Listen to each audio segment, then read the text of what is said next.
জামাত ইসলামের নারীদেরকে শুধুমাত্র পোস্টার বিলির জন্য মাঠে দেখতে চাই না, আমরা তাদের বুদ্ধিভিত্তিক আলোচনা জানতে চাই।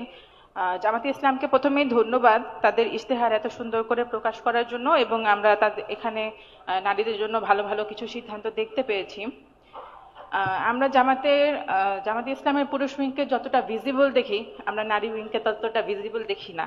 আমরা টক শোতে দেখি যে হাতে গোনা কয়েকজন নারী সেখানে রিপ্রেজেন্ট করে, কিন্তু ভিজিবল যে শুধুমাত্র টক শোতে হতে হবে সেটা না, সেটা বুদ্ধিভিত্তিক প্ল্যাটফর্ম হতে পারে।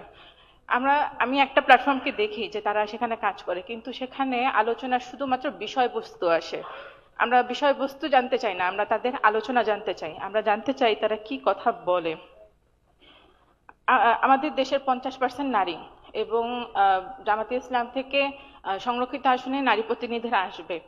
আমরা জানি না যে জামাতে ইসলামের নারীদের দেশ সম্পর্কে কি ভাবনা, দেশের বিভিন্ন সেক্টর সম্পর্কে কি ভাবনা।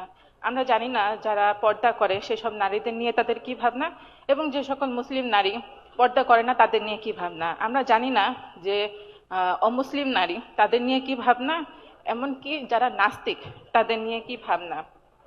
আমরা জামাত ইসলামের নারীদেরকে শুধুমাত্র পোস্টার বিলির জন্য মাঠে দেখতে চাই না, আমরা তাদের বুদ্ধিভিত্তিক আলোচনা জানতে চাই, আমরা তাদের চিন্তা ভাবনা জানতে চাই। এবং একটি রাজনৈতিক দলের অর্ধেক অংশ অর্থাৎ ফিমেল উইং যখন এতটা অস্পষ্ট থাকে, অস্পষ্ট এই কারণে বললাম কারণ আমরা তাদের চিন্তা ভাবনা আমাদের সামনে আসে না।